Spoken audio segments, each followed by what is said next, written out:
Okay, so today we're going to uncork a story, and it's a really cool one. It's ancient, but it's also totally new. It's a story about resilience, amazing geography, and just incredible flavors, all from a place you probably wouldn't expect. Yep, we're diving headfirst into the world of Turkish wine. So let me ask you, when you think of world-class wine, where does your mind go? Right? I'm guessing it's the rolling hills of Tuscany, maybe the grand chateaux of Bordeaux, or the sun-drenched valleys of Napa. For sure. I mean, those are the giants, the household names. But what if I told you that the next great wine destination is actually one of the oldest? And that right there, that's the fascinating paradox of Turkey. You've got this country that literally straddles Europe and Asia with one of the deepest winemaking heritages on the entire planet, but it's only now being rediscovered by the rest of the world. It's this incredible story of ancient roots bearing some really remarkable new fruit. Okay, let's get into it. All right, so to really get what Turkish wine is all about, we have to go back in time. And I mean way, way back. We're not just talking centuries here. We are talking millennia. 7,000 years. Just let that sink in for a second. That's how long people have been growing grapes for wine in Anatolia, which is the Asian part of modern Turkey. And get this, a lot of historians actually believe this region is the birthplace of Vitis vinifera, the common grapevine that almost all the world's wine is made from. Just wow. And this timeline, man, it really shows you the long and winding road it's been on. I mean, think about this. Way back in 1600 BC, the Hittites had these super detailed laws just for vineyards and wine. That tells you how important it was to their society, to their economy. And for centuries, that tradition kept going, especially thanks to non-Muslim communities during the Ottoman Empire.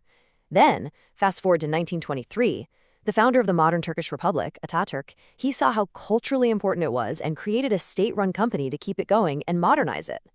But the real game changer? That happened in the 90s, when private, quality-obsessed wineries started popping up, and that's what really sparked the amazing scene we see today. So, where is all this history actually happening? Well, here's the thing. Turkey isn't just one single wine region. Nope. It's this huge mosaic of different climates and landscapes, and it's broken down into 7 key areas, and each one has its own totally distinct personality. So you've got Thrace, for instance, which people call the Turkish Bordeaux, and it's right there on the European border. Then you swing over to the sun-drenched Aegean coast. That's a real powerhouse for amazing crisp white wines. But what I find so cool is the contrast you get when you go to eastern Anatolia. It's rugged, it's high altitude, and it's basically the spiritual home of Turkey's most noble and powerful red grapes. It's this incredible diversity of terroir that's really the engine behind the country's amazing range of wines. And that brings us to the real stars of the show. Look, you can find some fantastic Cabernet and Syrah in Turkey, no doubt. But the real excitement, the thing that gets wine lovers' hearts pumping, is its absolute treasure trove of native grapes. We're talking about over 1,000 unique varieties here, with dozens of them being used to make wine commercially. These are flavors you just can't find anywhere else on Earth. All right, let's meet the red royalty, Okazgozu and Boğazkere. And trust me, their names tell you everything you need to know. Okazgozu, that means bullseye, is kind of the gentle giant.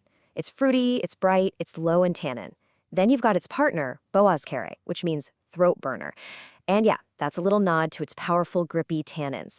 So you can see why winemakers just love to blend them, right? The soft, juicy fruit of the bullseye tames that powerful structure of the throat burner, and together they create this perfectly balanced, uniquely Turkish wine. It's a classic pairing. Now, over on the white wine side, we have the queen, Narince. Its name translates to delicately, which is just perfect because it produces these wonderfully textured, super aromatic wines. Just think citrus, white flowers, and this beautiful minerality.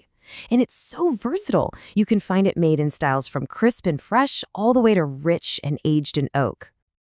And then there's Emir. This grape is just pure terroir in a glass. It grows in this surreal, almost moon-like volcanic landscape of Cappadocia. And that unique soil, it gives the wine this stunningly high acidity and a really distinct, salty mineral character. It's just so crisp and refreshing. Absolutely delicious. And seriously, the list just keeps on going. You've got Kalecik Karası, which people often call the Turkish Pinot Noir because it's so elegant. Then there's Bornova Misketi, a type of muscat that just explodes with aromas of orange blossom and peach. Oh, and Sultaniye. That's the go-to grape for making light, fresh, sparkling wine, or a köpüklü, as they call it in Turkish. So how does all this ancient history fit into the modern world?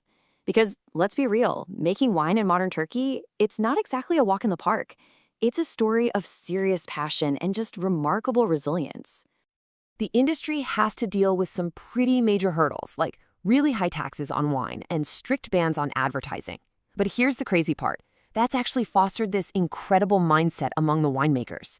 Since they can't really go for mass market appeal, they'd poured every ounce of their energy into one single goal: quality over quantity. And that dedication, that's the real driving force behind this whole renaissance. Okay, so how do you get in on this action? The absolute best way is to pair these amazing wines with their world-famous food. It's a match made in heaven. That crisp, mineral-driven Narince is just perfect with grilled fish or fresh seafood meze. An elegant Kalecik Karası is fantastic with poultry. A bright, fruity okuzgozu is an absolute dream with lamb kebabs. And a powerful Bogas curry blend? That is exactly what you want for a rich, slow-cooked lamb dish. It's just a totally natural partnership. And really, that's what this all boils down to. Every single bottle tells a story. It's a story of ancient soils, of tough, resilient vines, and of a people who are passionately reconnecting with their 7,000-year-old heritage.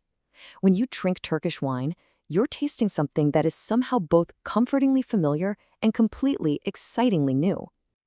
So, next time you're looking for a little wine adventure, I want you to look past the usual suspects on the shelf.